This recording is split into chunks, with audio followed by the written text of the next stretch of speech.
Bueno, quería contarles que me han pedido que haga algún breve esquema de lo que pasa en el mundo. Me lo pidió mi amiga Verónica Griffin, que va a colaborar en esta oportunidad con nosotros en el ICAES. Ella es una gran escritora que está terminando un libro ahora y la tenemos hoy día para que me haga este par de preguntas sobre un desarrollo que vamos a hacer de unos 15 minutos y después vamos a hacer un segundo desarrollo de otros 15 minutos, después un tercero y un cuarto.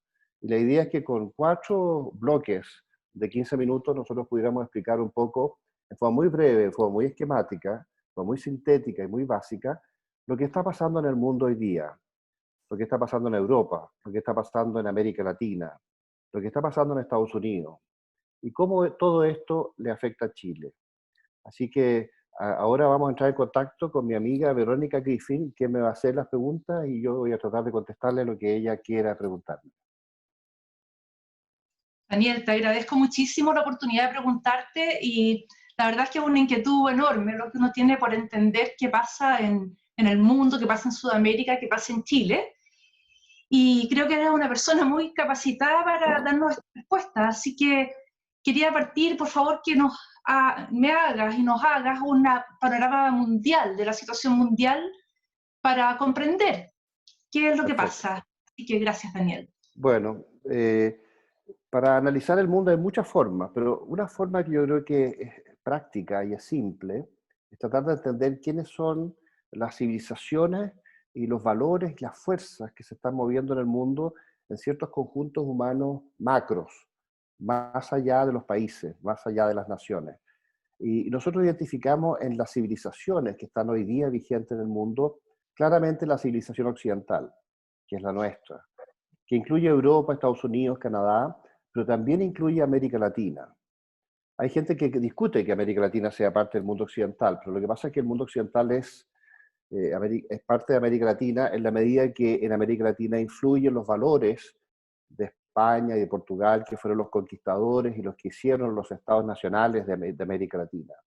Y en la medida que la gente es de origen indígena o amerindia, de pueblos muy antiguos que llegaron por el estrecho de Bering a América hace unos 14.000 años, en esa medida no es occidental, pero ellos fueron sobrepuestos por una civilización occidental que les inculcó los valores de la cristiandad y los valores greco-romanos, latinos, germánicos, en fin. Por lo tanto, América Latina es una mezcla entre una civilización occidental y una conjunto de naciones nativas que fue finalmente culturalizada por la civilización occidental. Por lo tanto, América Latina es parte del mundo occidental, así como lo es Estados Unidos, Canadá y Europa. Fuera de Occidente, nosotros identificamos el Islam, que es otra civilización macro que tiene un montón de países, incluso razas distintas, que cruzan todo el mundo por la parte central. Parten, por ejemplo, en Marruecos, en el norte de España, en el norte de África, al lado de España, y uno avanza hacia el oriente, después viene Argelia, viene Túnez, viene Libia, viene, no sé, Egipto, los países del Medio Oriente.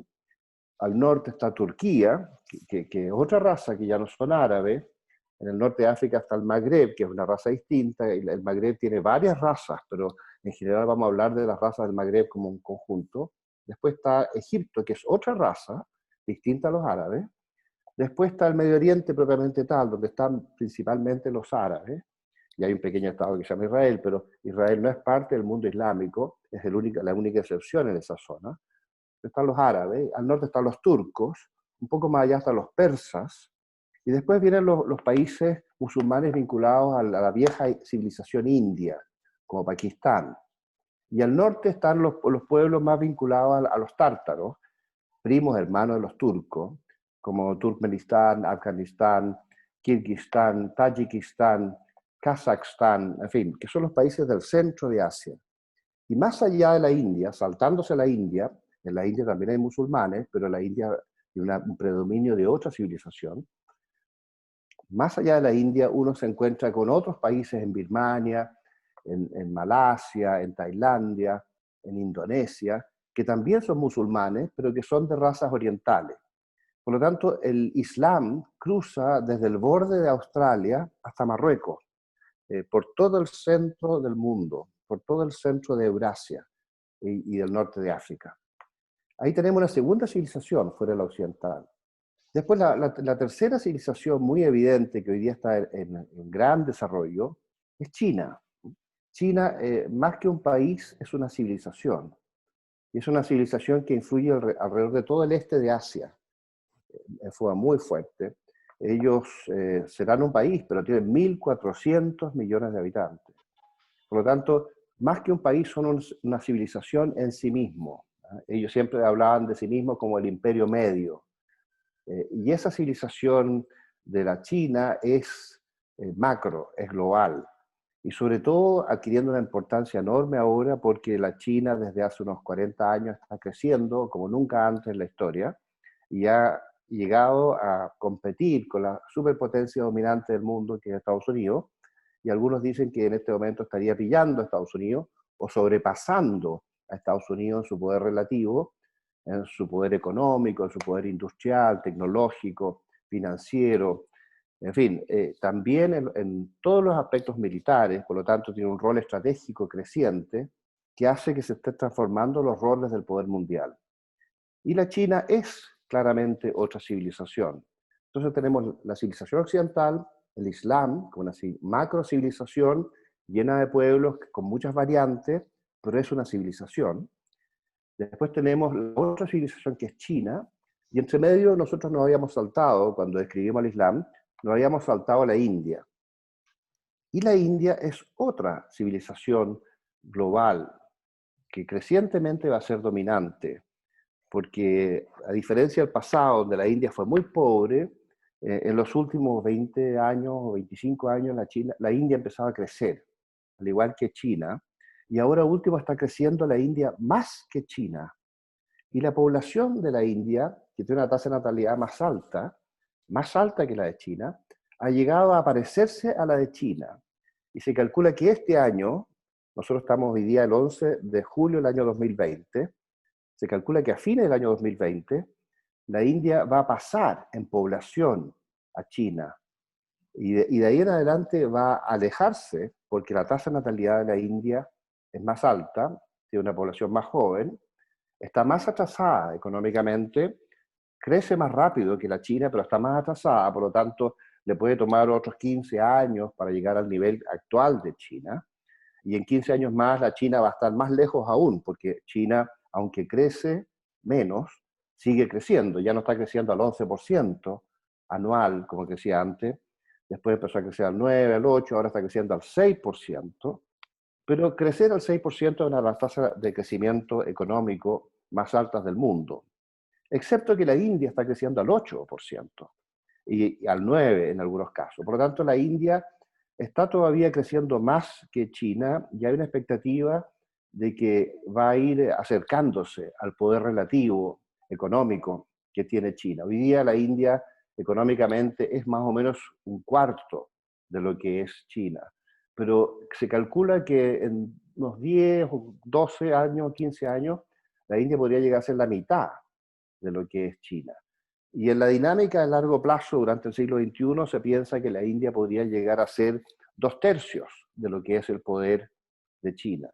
Por lo tanto, es una civilización alternativa a China, emergente, poderosísima, con desarrollo en todos los temas, en todas las tecnologías, en software, en computación, en programas espaciales, en electrónica, en lo que ustedes piensen, en buques, en barcos, en aviones, automóviles, todo tipo de industria de cualquier naturaleza. Le está faltando a la India el desarrollo de infraestructura para llegar a ser una superpotencia de un nivel de peso que sea gravitante. Pero están empezando en eso y les va a tomar 10, 15, 20 años, no sabemos, pero van a llegar a ser un país predominante en el mundo. Y lo que nosotros vemos, además de estas civilizaciones, que son las que vimos recién en Occidente, el Islam, China, la India, la otra civilización significativa que vemos es el mundo negro, la civilización negra de África, que es una civilización que fue sometida a la civilización occidental desde la época de las conquistas portuguesas, en el siglo XV, sobre todo en el siglo XVI, y de ahí en adelante. Y los países occidentales capturaron África, sobre todo en el siglo XIX. Hace unos 150 años atrás, en adelante, empezaron a capturar África y repartírsela entre las distintas potencias y los imperios europeos. Entonces África fue sometida al mundo occidental y perdió gran parte de su propia civilización y su propia cultura y sus propios idiomas, y adoptaron idiomas portugueses, franceses, ingleses, según de quién hayan sido colonia. Entonces África hoy día es un país relativamente fallido, como es un conjunto de países relativamente fallidos como civilización, tiene un poder relativo mucho menor que el mundo occidental, por lo tanto influyen menos. Y hoy día están bajo un proceso de ser capturados económicamente y culturalmente por China, que ha hecho gigantescas inversiones en África.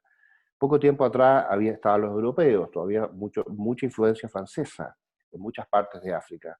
Entre medio se metió Estados Unidos en su guerra durante la época de la Guerra Fría, en su guerra ideológica contra la Unión Soviética, hasta el año 90, había una competencia doctrinal, ideológica, política, entre la Unión Soviética y Estados Unidos en África. Pero eso es un poquito el pasado, porque si bien Estados Unidos influye bastante en África, influye menos que China, que tiene una influencia creciente. Y también Daniel, la ¿te puedo India hacer está una empezando a crecer. pregunta? Sí, Te puedo dime. preguntar, estaba pensando que estas civilizaciones que tú nos nombras siempre pueden ser estáticas o pueden ser expansivas. Entonces, y yo pienso en lo expansivo, lo veo en este momento pensando en Occidente, que está tan vulnerable. De lo que tú has nombrado, qué es lo que, me imagino que vas a decir los chinos, pero qué es lo que tiene instintos expansivos? Y expansivos digo que van a contrarrestar o van a querer anular nuestra cultura. Hoy día estamos en el día San Benito, patrono Del mundo de occidental. Ajá, del mundo ajá. occidental, entonces lo pregunto con su qué también, porque eso a mí me Sí. interesa mucho. Bueno, ¿Ya? como ustedes ven, la Verónica es muy culta, así que hay que tener mucho cuidado con ella, porque sabe muchas cosas. Efectivamente, lo que pasa es que lo que influye para el desarrollo de una civilización o su decadencia es la capacidad económica al final, porque la capacidad económica es la base de todo. Y esa capacidad económica muchas veces se traduce en un nivel de vida y un nivel cultural, educacional, que deriva en un bienestar por toda la capacidad industrial y tecnológica y los elementos del bienestar que se producen como bienes. Y también influye en la capacidad económica, en la capacidad militar. Cuando los países son muy ricos y son imperios o tienden a ser imperios, desarrollan gran capacidad militar y gran capacidad de imponerse a otros bloques o a otras potencias o a otros imperios que traten de desafiarlo. Y normalmente los imperios conviven entre ellos porque no quieren destruirse.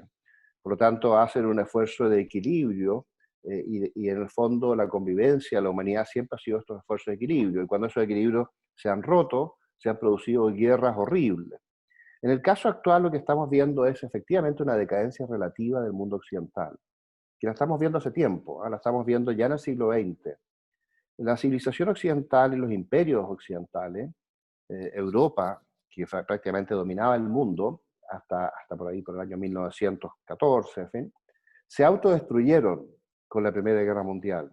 Porque la Primera Guerra Mundial fue una especie de guerra civil occidental, una especie de guerra civil en que dos imperios, los ejes centrales, con los ejes de los aliados, los alemanes, aliados con los austríacos, los turcos por un lado, los otros, los franceses, los ingleses, aliados después con los norteamericanos por otro, y con una serie de países satélites que apoyaban a un bando o a otro, se lanzó una tremenda guerra interna en la Primera Guerra Mundial, que tuvo un efecto mundial, por eso se llama mundial, y vino una gran autodestrucción. Y sin embargo, esa primera guerra tuvo una segunda etapa, que fue la Segunda Guerra Mundial, a raíz de los desacuerdos, los tratados. Entonces vino una segunda revancha, que fue la Segunda Guerra Mundial, que fue aún mucho mayor la capacidad de autodestrucción de la civilización occidental. Y el mundo occidental quedó muy debilitado. Es una especie de autodestrucción. Y por lo tanto dejó de ser imperio el grupo de países europeos y fue reemplazado en el caso occidental por Estados Unidos y después por la Unión Soviética, que capturó la mitad de Europa al final de la Segunda Guerra Mundial. Dejémoslo hasta ahí porque estamos en el tiempo, pero vamos a volver sobre estos mismos temas en un segundo bloque de 15 minutos. Estamos limitando nuestros tiempos a 15 minutos.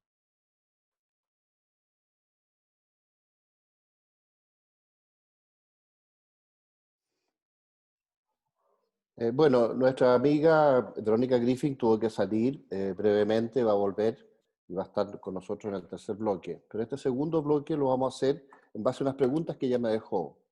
La idea es que hagamos 3 bloques de 15 minutos y al final vamos a cerrar en el cuarto bloque, ahí nos vamos a demorar un poco más, quizás lo vamos a hacer en 20 o 25 minutos para cerrar la idea. Van a ser 3 bloques de 15 minutos y uno un poco más largo. La Verónica, cuando yo hice la primera explicación, me preguntó qué pasaba con Rusia, por qué no lo incorporaba en alguna de las civilizaciones. Y también me preguntó por Australia y Nueva Zelanda. Y otra pregunta que me hizo después fue, ¿qué pasaba en esa frontera que hay entre el mundo musulmán, en el norte de África, y la civilización de la África negra, que está como al medio de África hacia el sur? Hay ahí, efectivamente, ella tiene razón en eso, lo vamos a ver. Pero volviendo a Rusia, Rusia es Occidente, según yo. ¿Por qué? Porque Rusia nace entre Novgorod, por el norte, y Kiev. En el origen se llama Rus de Kiev, el origen de la Rusia que conocimos después. Esto evolucionó largamente, bueno, hubo un periodo en que los tártaros se tomaron parte de Rusia y la Horda de Oro durante alrededor de 280 años capturó lo que se llama hoy día Rusia Central y quedaron divididos de Europa los rusos en el Kremlin, en esta fortaleza que había en el Principado de Moskva, o que después se llamó Moscú, y que con los siglos pasó a ser la capital de la Rusia actual. Lo que quiero decir con esto es que en su origen Rusia era occidental, era cristiana, era un cristianismo ortodoxo que había sido evangelizada por Cirilo y otros evangelistas que incluso llevaron el lenguaje cirílico oriental hacia su idioma, que lo tienen hasta el día de hoy. Por lo tanto, Rusia es parte de Occidente, se crea en Europa, sus límites cuando se expanden llegan hasta los montes Urales, y solamente en el siglo XVIII ellos avanzan más allá de los montes Urales y se toman todo lo que hoy día es Siberia, con su alianza con los cosacos. Son los cosacos los que hacen esta gran hazaña de avanzar sobre Siberia y tomarse todos esos territorios para el zar de Rusia. Incluso cruzaron a América con el estrecho de Bering y se tomaron lo que después fue el territorio de Alaska, que mucho más tarde ellos vendieron a Estados Unidos y hoy día Alaska es parte de Estados Unidos. Pero Rusia parte en la Europa eslava, entre este eje que está al norte por Novgorod y al sur por Kiev, y un poquito más al este está Moskva, que con los tiempos pasa a ser la capital de la Rusia actual. Por lo tanto, esa es la razón por la cual nosotros consideramos a Rusia parte de Occidente. Es cierto que durante un periodo muy largo, a partir de la Revolución Bolchevique, Rusia se ve como la potencia oriental, enemiga de Occidente. Y eso se debió a que la Revolución Bolchevique, con toda su ideología marxista-leninista, fue contraria a los valores históricos y tradicionales de Occidente con este régimen revolucionario. Pero curiosamente el marxismo y el leninismo y Engels y los creadores del comunismo lo hicieron en Occidente.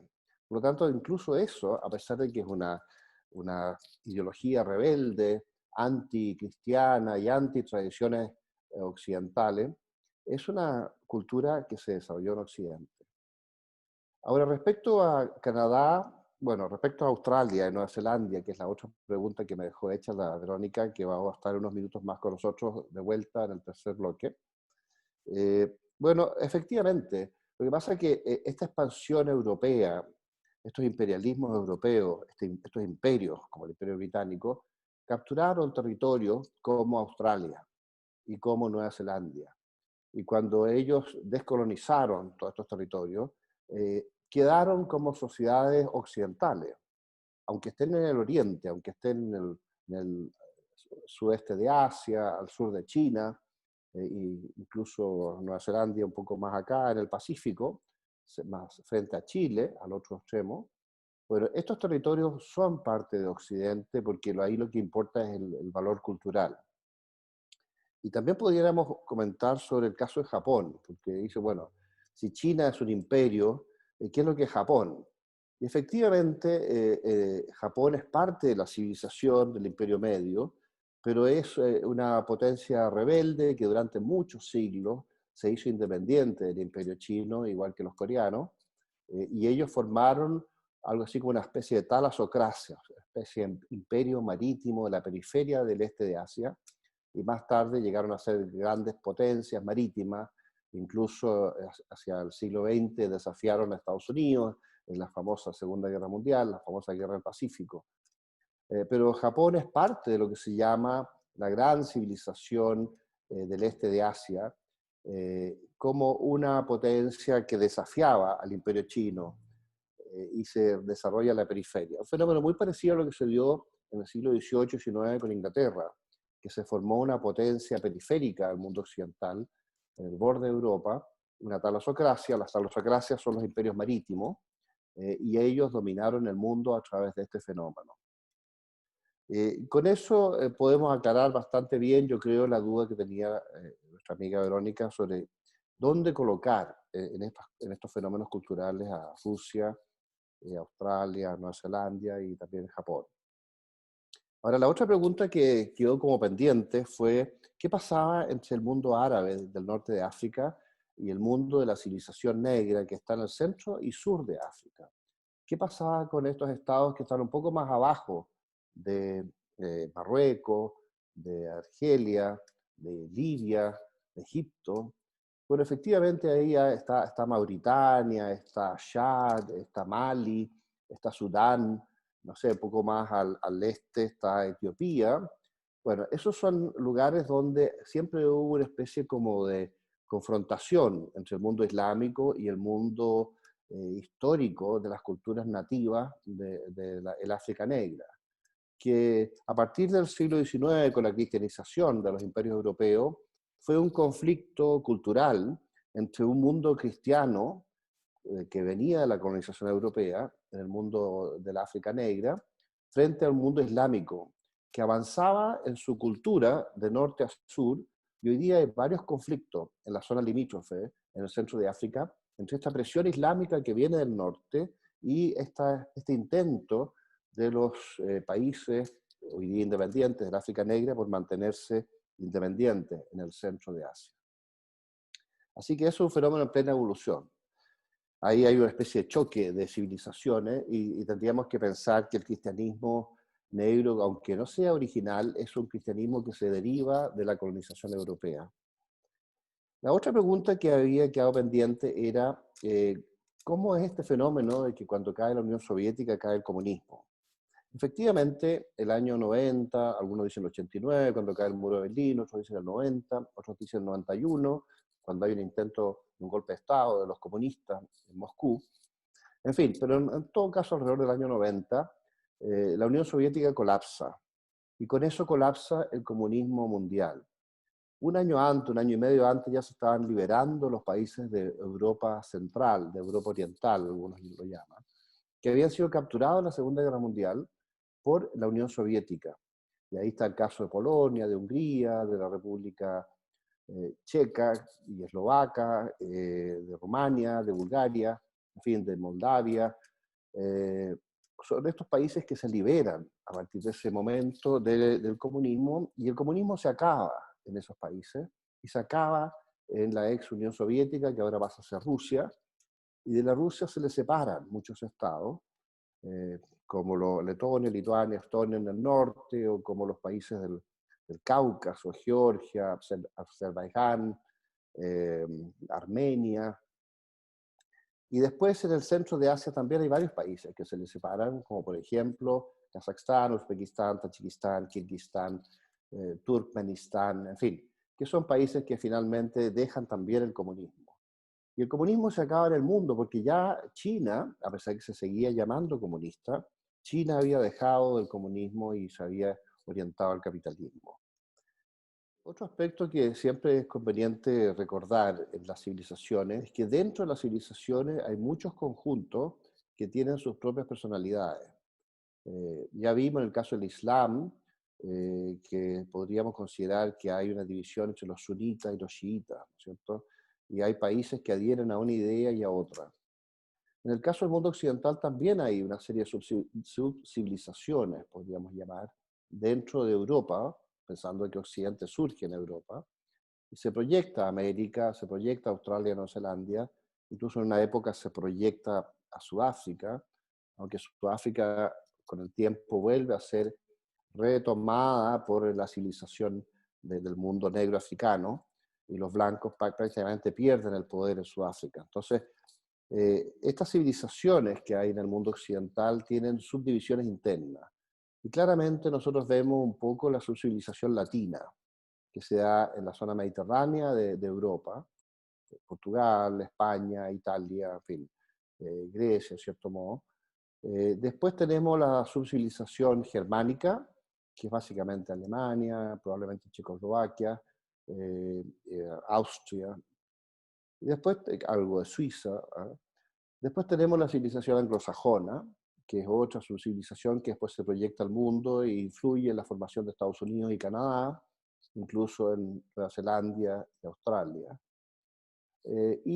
Por ejemplo, como derivado del Imperio Español, Hispanoamérica, y como derivado del Imperio Portugués, el caso de Brasil, es una subcivilización también, lo que se llama Iberoamérica, o algunos llaman Hispanoamérica, pero que abarca tanto Portugal como España, con sus derivados, que son los 20 países de habla hispánica, más Brasil, que es un país inmenso que está en Sudamérica, ¿no es cierto? Bueno, esta subcivilización se considera dentro de la civilización occidental un subconjunto de la civilización occidental distinto a España, porque es una civilización mestiza, donde no solo influye España y Portugal con su cultura europea, que se transporta a América, sino que se mezclan con las culturas nativas, con las culturas amerindias, con las culturas indígenas que eran muy antiguas en América y que venían de, este, de, estas, de esta penetración que vino a América desde Siberia, desde el mundo chino, mongoloide, de Siberia, que atravesó por el estrecho de Bering y empezó a avanzar por la costa hacia el sur, por Norteamérica, por Alaska, por lo que hoy día es Canadá, Estados Unidos, y siguió avanzando hacia el centro de América y después hacia Sudamérica, incluso hacia el cono sur de Sudamérica. Hay algunas ideas de que también hubo elementos que atravesaron el Pacífico y elementos polinésicos que también llegaron a América. Esas son hipótesis que están siempre en discusión, pero si así fuera también son grupos de origen étnico muy parecidos a los del este de Asia, que llegaron a América antes que los españoles, durante miles de años, más o menos del mismo lugar, del mismo origen, del este de Asia y de Siberia. Entonces ahí tenemos estas subdivisiones de la civilización occidental también se dan otras subdivisiones en la China, también se dan otras subdivisiones en la India y otras subdivisiones en el Islam o en la civilización del África Negra. Por lo tanto, es bastante complejo esto de las civilizaciones porque son muchos países dentro de la civilización, aunque en el caso de la China es un solo país, en el caso de la India también es un solo país. Hay que recordar, eso sí, que la India, la gran India del Imperio Británico se dividió al final cuando vino la independencia y se separó Pakistán, Afganistán, que durante mucho tiempo fue parte de la India, fue una aspiración de la civilización india de controlar Afganistán, se separó también. Después Bangladesh también se separó, Bután, Nepal, son pequeños países al norte de la India que también se separaron, son estados independientes. El caso de Birmania, que ahora se llama Myanmar, también era parte de la Gran India antes de la independencia y se formó después un estado independiente. Por lo tanto, la Gran India, incluso el caso de Ceilán, que después se pasó a llamar Sri Lanka, también se formó otro estado independiente. Las Islas Maldivas, que están en medio del Océano Índico, también se formaron como un estado independiente. En otras palabras, la gran civilización india también se dividió. Bueno, con eso terminamos el segundo bloque y ahora vamos a pasar al tercer bloque.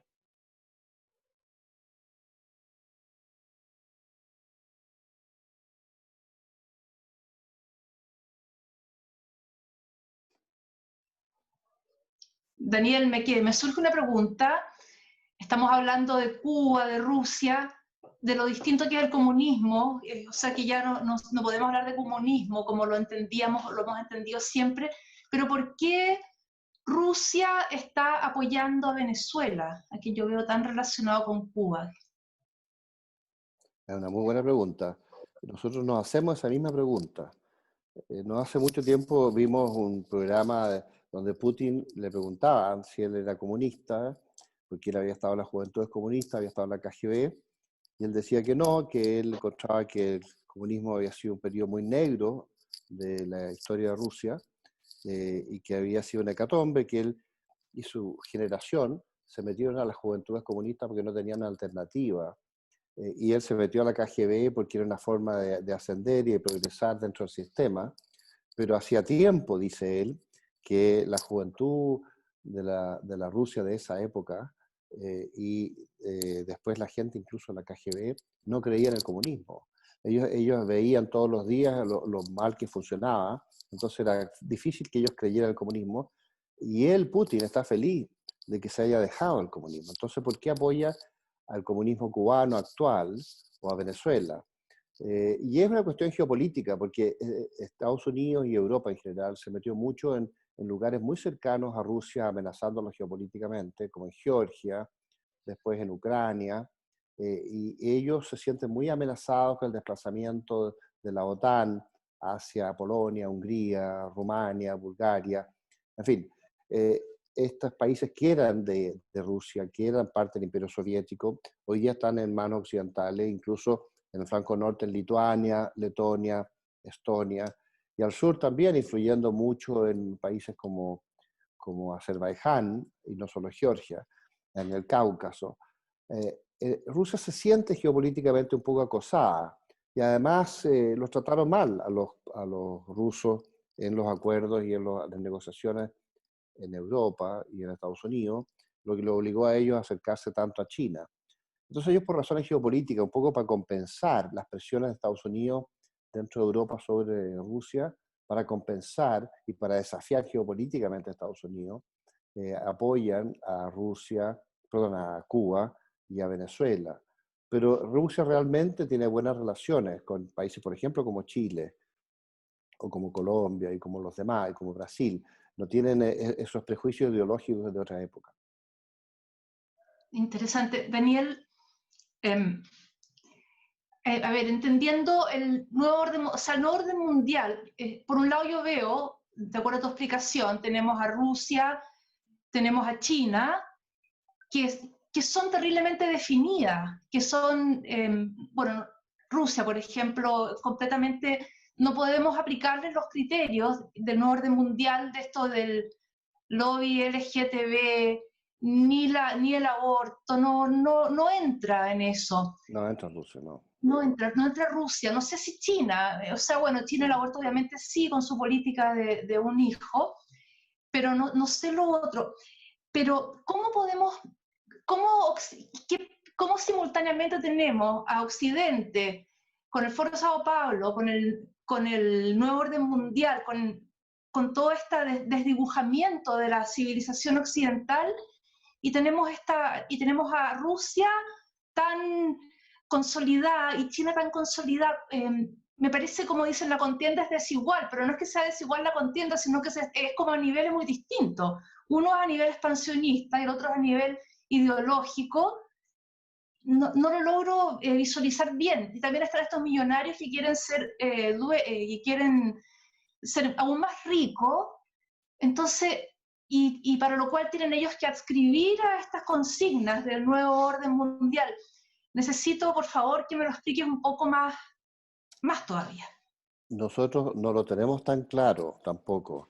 Esto es un rompecabezas muy grande y muy complejo y variable. Y de repente cuando nosotros queremos aproximarnos a entender el fenómeno, de repente nos cambian nos cambian el rompecabezas también. Entonces tenemos que empezar a poner las piezas de nuevo, eh, porque están cambiando mucho los escenarios.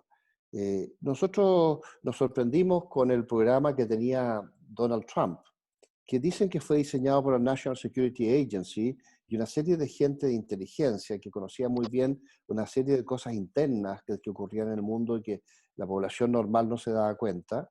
Y ellos desarrollan un plan de resistencia contra los globalistas y contra lo que ellos llaman el Deep State, o el Estado profundo en Estados Unidos, que ellos dicen que son hoy día las caras visibles de este liderazgo, los Clinton, los Obama, en fin, hoy día Biden con la nueva candidatura que viene para noviembre en Estados Unidos, y ellos tienen un plan deconstructivista también dentro de Estados Unidos que quieren aplicar en la Unión Europea y lo están aplicando en América Latina a través del foro.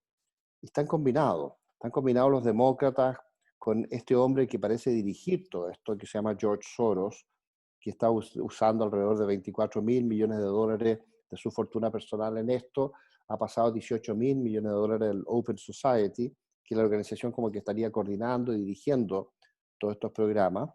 Y ahí hay un misterio, porque efectivamente este supermillonario dicen que estaría respaldado por los Rockefeller, por los Rothschild y por una serie de otros supermillonarios occidentales.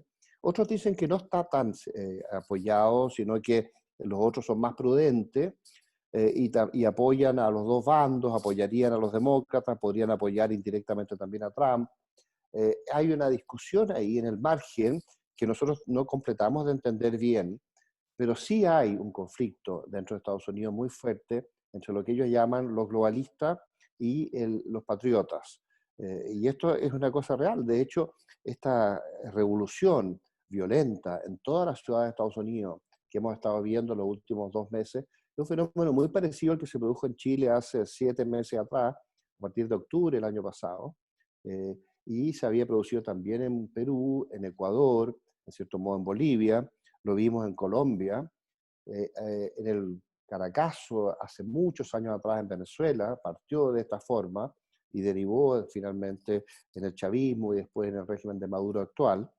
En fin, todo esto al final, cuando uno analiza quién está metido, descubre que está este Servicio Bolivariano de Inteligencia, que se ha ido desarrollando en los últimos años en Venezuela.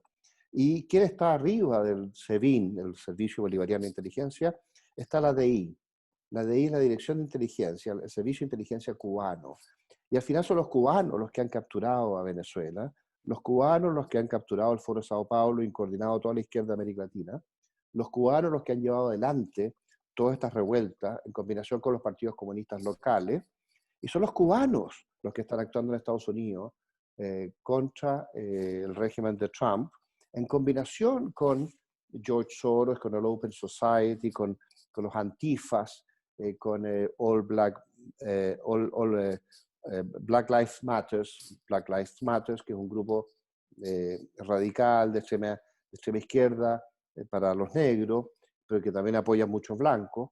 Entonces es muy transversal el Black Lives Matter, pero es una organización bastante siniestra porque el daño que han hecho en Estados Unidos es gigantesco, como el daño que hicieron en Chile. Ahora, todo esto ha sido en cierto modo interrumpido por la pandemia, por el famoso COVID. Y estamos en una especie como entre paréntesis, porque la revolución en Chile podría volver ahora en septiembre con mucha violencia y también podría volver también con más violencia en Estados Unidos. Ahora, analizando el fenómeno de la revolución en Estados Unidos, la revolución violenta urbana, nosotros vemos claramente que se detuvo en todos los estados manejados por los republicanos y por la gente que apoyaba a Trump. La violencia ahí se detuvo. Y no se ha podido detener en los lugares que están gobernados por demócratas y por gente opuesta a Trump, donde hay 21 ciudades donde los policías han sido desplazados y la revolución se ha impuesto y la violencia no ha logrado ser detenida. Así que es una cosa curiosa, porque también dicen que el COVID o el famoso coronavirus, esta pandemia, hubiera sido parte de una especie de guerra siniestra hecha por los chinos como parte del proceso. Nosotros en el ICAE no hemos logrado convencernos de que eso sea cierto. Creemos que efectivamente se han experimentado con estos virus y también han financiado estos experimentos muchos de estos supermillonarios, Entonces no sabemos realmente quién es el culpable. Sabemos que China está muy interesado en capturar todos estos virus y saber lo que está pasando y estar a la vanguardia de estas tecnologías, un poco por seguridad propia y un poco para poder usarlos si es que fuera necesario como arma en el futuro. Pero hay una idea de que a los chinos se les escapó este virus en Wuhan. No es que ellos hayan querido lanzarlo deliberadamente. Y como no lo entendieron bien al principio y como no lo conocieron bien el mejor método para contrarrestarlo, les hizo mucho daño a ellos durante muchos meses, antes de que se empezara a traspasar a Europa y después al resto del mundo. Entonces, no creo, no nos terminamos de convencer de que esta sea una arma China, diseñada y lanzada al mundo por ellos para un propósito específico.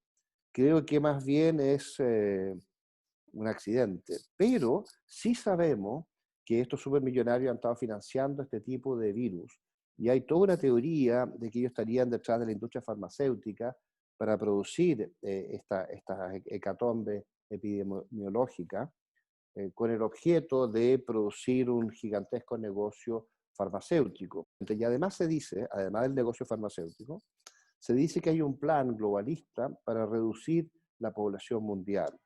Eso está muy discutido, es parte de la teoría de la conspiración. Nosotros todavía no terminamos de convencernos de que esto sea así. Hay muchos factores que estamos analizando. Esperamos tener las respuestas con el tiempo, pero hay muchos datos que indican que eso podría ser así efectivamente, ¿ah? Que hay un plan para reducir la población mundial. O sea, la idea es que una de las cosas que se ha llevado al extremo es el calentamiento global, que después se cambió el concepto por el cambio climático, y que muchos científicos consideran que hay mucha ideología y poca ciencia en todo esto, que la ciencia no respalda completamente esto, que efectivamente hay cosas que hay que hacer en materia climática muy importantes. Nosotros en Santiago vemos lo de la polución que tenemos, lo que respiramos todos los días, y es necesario cambiar el sistema de emisión de los automóviles, quizás por cosas eléctricas en el futuro, para limpiar el aire. O sea, hay cosas que son reales, pero hay muchas cosas que son ideológicas en la cuestión del cambio climático. Entonces, uno de los argumentos de los supermillonarios es que para resolver el problema de la supervivencia del planeta, habría que reducir la población mundial de los 7.700 millones de habitantes que son hoy día en el mundo, reducirlos a algo así como 5.000 y a la larga de 4.000 y finalmente a 2.000 millones de habitantes. Eso es lo que se ha planteado por algunos que argumentan en esta línea. Nosotros estamos tratando de verificar si esto es cierto o no. Y el argumento de ellos para bajar la población, en vez de subirla a 10.000, que es lo que va a ocurrir en los próximos 15 años, bajarla de 7.700 a 2.000, que significa eliminar prácticamente a 8.000 millones que debieran haber nacido o existido y que ellos quieren que no existan. ¿Y cómo lo hacen? Lo hacen de muchas maneras. Una de las tantas maneras que lo hacen es, como los chinos, obligar a la gente a no tener más de un hijo. Se calcula que para que haya población de reemplazo, tú tienes que tener una tasa de 2,11 hijos promedio por mujer para poder reemplazar la misma población. Por qué no 2 y 2,11? Porque hay un porcentaje que se muere en la vida. Entonces, para que realmente haya reemplazo poblacional antes del periodo reproductivo de la nueva generación, es un 2,11. Y las poblaciones tienen las tasas de crecimiento en el mundo occidental de 1,8, 1,5, 1,4, 1,3 en España. Entonces la población europea se está reduciendo, la población blanca. Se está reduciendo, 700 millones que era 500 millones, ahora hablan de que van a llegar a 400 y 380 millones de habitantes, los europeos blancos, o sea, bajando 700 millones a 400 millones. Es una cantidad enorme, en vez de subir de 700 millones a 1.000, van a bajar 700 millones a 400 y después con el tiempo van a seguir bajando. ¿Y cómo lo hacen? Bueno, con todas estas ideologías nuevas, en que quieren romper la familia, porque creen que la familia es una fábrica de hijos. ¿Ah? Vamos a completar la idea en el próximo bloque, pero hay muchas cosas que están influyendo para disminuir la población mundial y ese es uno de los factores deconstructivistas que estamos enfrentando en este momento.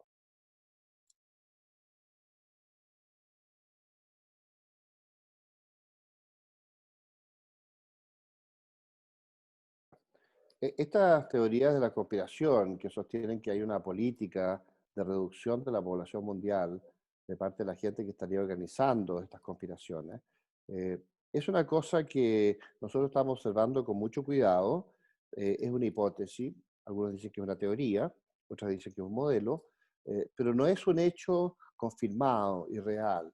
Nosotros estamos abiertos a que esto sea posible y estamos investigando quién podrían estar haciéndolo, quiénes podrían estar haciéndolo, si es que es cierto. Entonces hay muchas variables, muchos factores que estamos tratando de seguir. Pero ¿cuál es el argumento para decir que ellos quieren reducir la población mundial? Uno es que ya China logró reducir su propia población al obligar a tener un solo hijo. Después ellos han flexibilizado un poco de ese fenómeno y hoy día los chinos pueden tener dos hijos en algunos casos, cuando piden autorizaciones especiales. En el caso de la India no tiene esas restricciones. Ellos tienen un control de natalidad, pero igual no tienen la restricción tan absoluta que tiene China. Por eso la tasa de natalidad de la India está creciendo más y hoy día va a pasar a China y van a llegar a tener los 2.400 millones de habitantes. Pero ya el próximo año la India va a ser tener un poquito más habitantes que China, el año 2021, y ahí en adelante la India va a seguir teniendo más habitantes. En el mundo negro, en el mundo de África, también las tasas de natalidad son muy altas y hay enormes esfuerzos de la ONU para ejercer control de la natalidad interna para disminuir estas tasas de natalidad.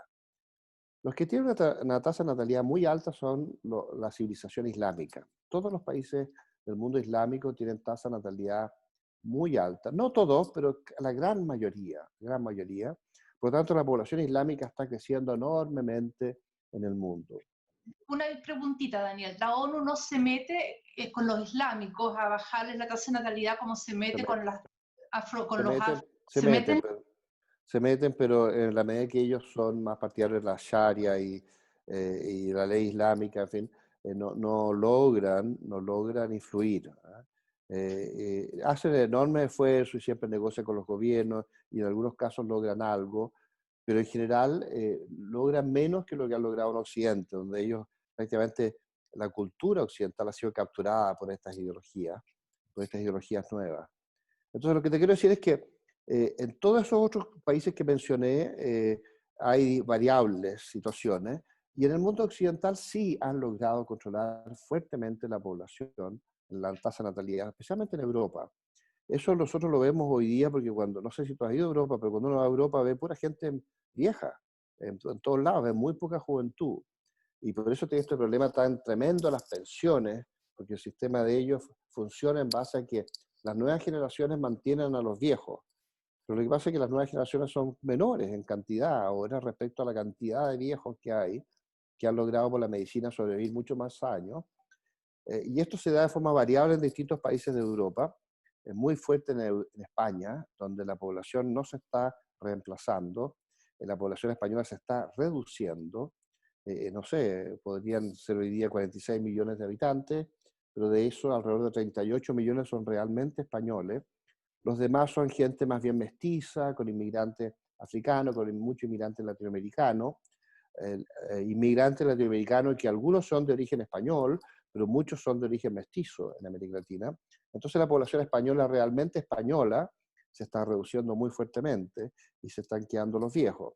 Este fenómeno también se da en Chile, donde hoy día estamos teniendo unas tasas que eran de 1,8 y 1,7%, que no son suficientes para reemplazar a la población. Y también se dan en otros países de América Latina. En Estados Unidos, en los sectores de la población blanca también hay tasas de natalidades menores. Y responden a una ideología que se viene dando en la posguerra desde hace mucho tiempo, hace décadas, y se traduce en que se ha ido rompiendo el matrimonio, empezaron a aumentar los divorcios, las separaciones, los divorcios, y ha habido casi una cultura en aceptar las separaciones y los divorcios y las mujeres que puedan tener hijos solas. Y lo que se ha demostrado es que cuando las mujeres tienen hijos solas les cuesta mucho mantenerlo. Entonces ellas quedan atrapadas con un hijo y no pueden tener dos o tres porque están solas. Y cuando quedan con un hijo tienen que trabajar para mantener a su hijo. Y a veces tienen a los padres que las ayudan, pero en Estados Unidos no se da mucho ese apoyo a los padres, a las hijas que tienen hijos. En América Latina sí, muchas veces las mujeres crían sus hijos con sus padres, pero igual quedan atrapados con un hijo y no más. Entonces, cuando se rompe el matrimonio, baja la natalidad. Es una de las fórmulas que ellos han estado promoviendo. Lo otro Ya. es desexualizar a la gente. O sea, que las mujeres no sean mujeres, que los hombres no sean hombres, se promueve el lesbianismo, se promueve la homosexualidad, se promueve incluso una serie de variables nuevas de sexualidad LGBTI extrañísima. Y todo esto, si se promueve, va disminuyendo la natalidad, porque las mujeres lesbianas que se forman en pareja no tienen hijos. Los hombres homosexuales que forman pareja no tienen hijos. Y cuando los hombres no son tan hombres, sino que son bisexuales, de repente puede gustarle un poco una mujer, un poco un hombre, y ya no son clásicamente hombres, tampoco tienen tantos hijos o no quieren comprometerse o no quieren meterse en un matrimonio, porque están teniendo, no sé, una especie de como de deporte sexual con medio mundo, sin emparejarse con nadie, no sin comprometerse con nadie. Todas estas culturas que se han estado desarrollando en las últimas décadas, no es una cosa de ahora, sino una cosa que viene hace como 50, 60 años, que nosotros apenas recién ahora la estamos percibiendo, ayudan a bajar la tasa de natalidad mundial. Y eso complementado con estos planes que vía vacuna y vía estos virus experimentales, están experimentando, supuestamente estos globalistas, están experimentando con cómo disminuir bruscamente la población mundial a través de epidemias controladas que ellos manejan como parte de negocio y como parte de su proyecto de disminuir la población mundial. Estas son las hipótesis, estas son las tesis que se están planteando. Nosotros en el ICAE las miramos con escepticismo. No estamos totalmente seguros que estos planes sean tan específicamente creados de forma artificial. También podría darse como un fenómeno cultural. Pero responde a una serie de doctrinas de izquierda nuevas, distintas, que partieron con Gramsci y que partieron con la escuela de Frankfurt y que siguieron con las escuelas de Foucault en Francia y después el traspaso de todas estas ideologías a Estados Unidos y a América Latina, incluyendo los proyectos para incorporar el socialismo dentro de la iglesia, cristianos para el socialismo, la infiltración de las iglesias, no solo la iglesia católica, muy fuertemente, sino que también las otras iglesias cristianas que hay en el mundo occidental. Y todo eso es parte del mismo fenómeno cultural que viene desde la época de Gramsci y la época de la escuela de Frankfurt y la época de Foucault y la escuela francesa y el traspaso, como ya dije, de estas ideologías a Estados Unidos y a América Latina. Terrible, Daniel. No, pero y aparte que psicológicamente la destrucción de la familia, los psicólogos deben saber muy bien cómo te afecta, porque una cosa es que la gente no tenga plata para mantener una familia, y otra cosa es que emocionalmente se produzca un desequilibrio psicológico en las personas, en esos niños que nacen en esos hogares tan vulnerables que no son hogares, que son parejas Exactamente. Hay ratas. psicólogos que dicen que cuando un niño hombre es criado por una mujer sin un referente masculino, y si esa mujer además es muy fuerte, porque las mujeres se tienen que hacer muy fuertes para sobrevivir solas, sin un apoyo de una pareja en el periodo de la crianza, entonces los hombres tienden a hacerse homosexuales. Muchos homosexuales son derivados de esta imagen que ellos tienen de mujeres muy fuertes y hombres inexistentes. Y a veces también se da en pareja, cuando la mujer es muy fuerte de carácter y el hombre es muy débil de carácter, y el hijo hombre que nace en esa pareja, aunque haya pareja, también se hace homosexual o tiende a hacerse homosexual por un fenómeno inconsciente, indirecto, muy sutil, que es difícil de comprender, pero que se da cuando hay una mujer muy fuerte y un hombre muy débil. Y en general, la evolución de la cultura occidental, después de las grandes guerras mundiales que estamos observando, es claro el debilitamiento masculino y además por toda la ideología feminista y por todas las leyes que se han estado imponiendo en el mundo. Eso ha ayudado también a destruir la familia. Sin duda, Daniel. ¿Qué piensan los hombres del debilitamiento masculino? Digo psicológicamente, porque, o sea, obviamente las mujeres, creo yo, como mujer que de repente se los ha hecho sentir culpables, porque o sea, nuestra América donde vivimos todo, había un machismo que ha sido muy dañino, pero de ahí a pasarnos a que el hombre sea culpable de todos los males y hacerlo sentirse mal por ser hombre es una brecha muy terrible. Claro, es La- que tú eres parte de la deconstrucción, por eso es que tú dices que el machismo ha sido muy dañino, porque estás dentro de, inserta en la misma cultura. no, porque converso con mucha gente que está, No, eso te digo en son de broma, eso te extraña. digo en broma, sí, yo entiendo, pero el fenómeno agregado, obviamente que hay muchos casos, y puede haber habido hombres abusadores, así como hay mujeres abusadoras, muchas situaciones, pueden haber habido hombres abusadores en la vida, en la historia. eh, lo que pasa es que a nivel agregado, cuando tú masificas el debilitamiento masculino, eh, ayuda eso a la destrucción de la familia y ayuda eso a que se produzcan más divorcios, que no haya, no sé, una especie como de... eh, porque en la antigüedad el hombre tenía un rol de salir a cazar y proteger a las mujeres. Y las mujeres tenían el rol de cuidar a los hombres en el hogar, de mantener el fuego, de sostener a los hijos, de establecer la crianza. Entonces había una relación complementaria, pero los hombres eran muy fuertes y salían a cazar y morían mucho en el proceso, porque eran unas condiciones muy difíciles. Te estoy hablando cientos de miles de años, ¿ah? No te estoy hablando de una cosa que ocurrió hace 100 años. Y ese hombre violento, capaz de cazar el mamut y traer el alimento para la casa, se ha ido debilitando en términos relativos. Y la mujer, en su rol complementario, para tener hijos, para poder criarlos, para poder desarrollarlos y para poder apoyar al hombre en el hogar, porque cuando el hombre vuelve a la cueva o vuelve al lugar de hábitat, tiene que mantenerse el fuego, no se puede apagar, es muy difícil que se apague, y la mujer tiene que apoyar a los viejos o a las viejas, y las viejas son muy sabias y los viejos son muy sabios, pero son débiles para el fenómeno físico de la cacería y la supervivencia. Bueno, esto es un fenómeno antropológico muy interesante estudiar en la historia, Mm, pero por ejemplo, hasta las guerras, todavía los hombres tenían que ser fuertes para enfrentar estas guerras. Pero este mundo tecnológico en que todo es apretar botones, esa fuerza no es tan importante.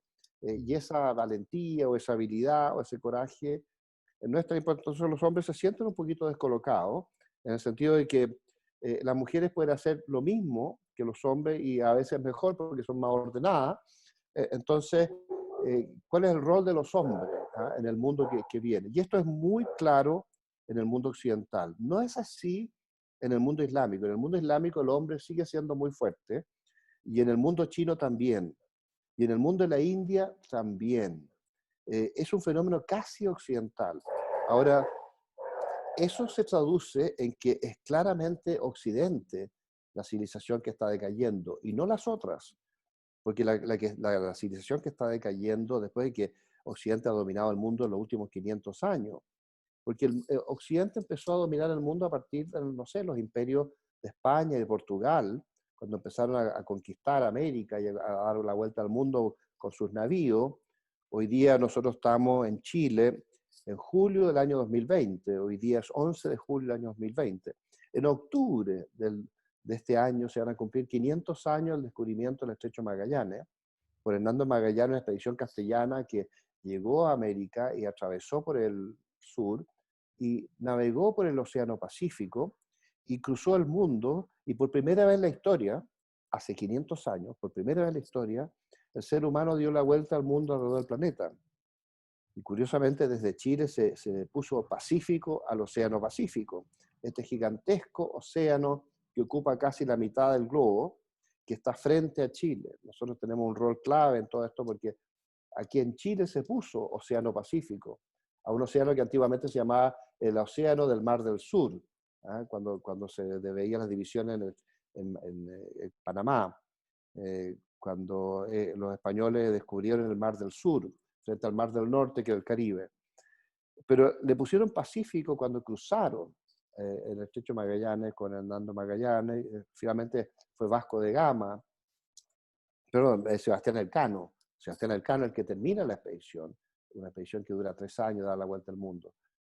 Eh, ese mundo occidental que surge a través de los imperios españoles y portugueses y que después va derivando en otros imperios en Europa, incluyendo los venecianos, los franceses, los ingleses, los holandeses, más tarde los imperios alemanes, cuando se unifica Alemania, y Mussolini, que intenta hacer una renovación del imperio romano con los italianos, en fin. Esos imperios surgieron a partir de hace 500 años, después del fin del periodo feudal, el feudalismo con el Renacimiento. Y esos 500 años de dominio occidental, donde la península europea se apoderó del mundo, están terminando justo ahora. Estamos en el Te proceso puedo hacer de ver una la pregunta, decadencia de Occidente. ¿Ah? Daniel, las dos guerras mundiales, si no hubiera habido dos guerras mundiales, hubiéramos llegado a donde estamos llegando ahora de decadencia, ¿no? ¿Qué tan Bueno, gravitantes fueron? claro, no sabemos qué otras cosas podrían haber pasado, pero es muy probable que Occidente no se hubiera autodestruido. Imagínate la cantidad de hombres que murieron en la Primera Guerra Mundial, y la cantidad de hombres que murieron en la Segunda Guerra Mundial. Ahora, también en la Segunda Guerra Mundial afectó mucho a las poblaciones civiles. ¿Ah? En la Primera Guerra afectó mucho más a los hombres jóvenes y no tanto a las poblaciones civiles. En la Segunda Guerra Mundial también afectó mucho a las poblaciones civiles y en enormes hambrunas. Eh, Entre paréntesis, en la Primera Guerra Mundial se produjo también la famosa gripe española, que no se produjo en España, sino que se produjo en Estados Unidos. Eh, Esa gripe mató 50 millones de personas. En la guerra misma murieron 11 millones de hombres jóvenes. Hombres jóvenes. Y en la pandemia murió gente de todas las edades, de todos los tipos, hombres, mujeres, y niños y ancianos. Eh, lo que te quiero decir con esto es que la pandemia, tú me dirás, mató mucho más que la guerra. No, pero es que la pandemia fue consecuencia de la guerra, porque fueron estos hacinamientos de tropas masivas las que producen estas enfermedades y estas epidemias. Por lo tanto, la pandemia que se produjo española al final de la Primera Guerra Mundial, que mató tanta gente, también fue consecuencia de la guerra. Entonces, si no se hubiera producido la Primera y la Segunda Guerra Mundial, es probable que Europa siguiera dominando el mundo de forma casi incontrarrestable. Gracias, Daniel. Lo otro que me dicen acá es que debiéramos hablar algo sobre lo que está pasando en Chile ahora. A Oh, raíz de, sí. estamos hablando de todo lo que pasa en el mundo, pero cómo nos afecta a nosotros. Efectivamente, nosotros estamos en una revolución bolivariana, una revolución del Foro Sao Paulo, dirigida por los cubanos, donde en Chile los que están a la cabeza de todo esto es la Mesa de Unidad Social, que son alrededor de 125 organizaciones de izquierda dirigidas por 10 personas. Esas 10 personas, 9 son del Partido Comunista, y es el Partido Comunista el que está detrás de toda esta revolución, a pesar de que aparecen en primera fila, en primera línea, con los anarquistas y los narcotraficantes, ciertos delincuentes, y juventud heterogénea, incluso juventud de clase media y clase media alta también interviniendo. O sea, no es la gente más pobre la que está haciendo la revolución. Y esta revolución está detenida. Y se supone que se va a reanudar cuando se acabe el control interno de Chile por la pandemia. Eso podría reproducirse en septiembre, a fines de agosto, septiembre, donde podría reestallar esta revolución. Y paralelamente vemos una especie de guerrilla que se ha transformado de proceso subversivo a guerrilla en la Araucanía y que no se ha detenido en ningún momento y que sigue en plena vigencia en este momento, y que se agranda mucho en los periodos de primavera y verano. Nosotros estamos en pleno invierno y hay mucha violencia en la Araucanía. Imagínate cómo va a ser cuando llegue la primavera y el verano, cuando se complementa además con grandes quemas de bosque realizadas por estos grupos subversivos en la Araucanía. Tanto se habla de que la teoría mapuche sostiene que los indígenas son muy preocupados del medio ambiente y de la protección de su vínculo con la naturaleza, pero curiosamente estos grupos subversivos lo primero que hacen es grandes quemas masivas de bosque que destruyen la ecología en unos niveles que no se habían visto antes, Entonces es muy contradictorio lo que ellos plantean. Ahora, obviamente que no son los mapuches los que están haciendo la revolución, son grupos terroristas con financiamiento externo, con una ideología externa, que están trabajando en este proceso como parte de una de las líneas de construcción lanzada en el Foro de Sao Paulo, donde ellos quieren utilizar la argumentación de la revolución indigenista como otra forma de llevar adelante la revolución, para imponer este sistema del socialismo del siglo XXI que quieren imponer a través de los cubanos por el foro, ahora por el Foro de Puebla, y que ya vimos los resultados, cómo se destruye Venezuela, cómo se destruye Nicaragua, cómo está de pobre Cuba. Yo he ido 2 veces a Cuba y soy testigo personal del nivel de inconmensurable de pobreza que hay en Cuba hoy día. Y sin embargo, nadie logra sacar al Partido Comunista de Cuba, ni de Venezuela, ni de Nicaragua. Y bueno, no sabemos si van a volver en Brasil, por ahora tenemos un paréntesis en Brasil con Jair Bolsonaro. Pero en gobiernos débiles como el de Sebastián Piñera en Chile, ellos siguen adelante con su revolución y nadie los detiene. Incluso el gobierno de Sebastián Piñera se utiliza por el mismo sistema para amarrarle las manos a las policías y a las Fuerzas Armadas, que son los únicos que podrían salvarnos para restablecer la ley, para restablecer el orden. Muy interesante lo que dices, Daniel, y da para pensar mucho. Yo te agradezco que me hayas contestado todas estas preguntas, pero tengo muchas más. Pero Bueno, gracias. esto es una pequeña muestra para ver algunas de las cosas que hacemos en el ICAE y que tenemos que reflexionar con ustedes a través de estos pequeños cortos de 15 minutos.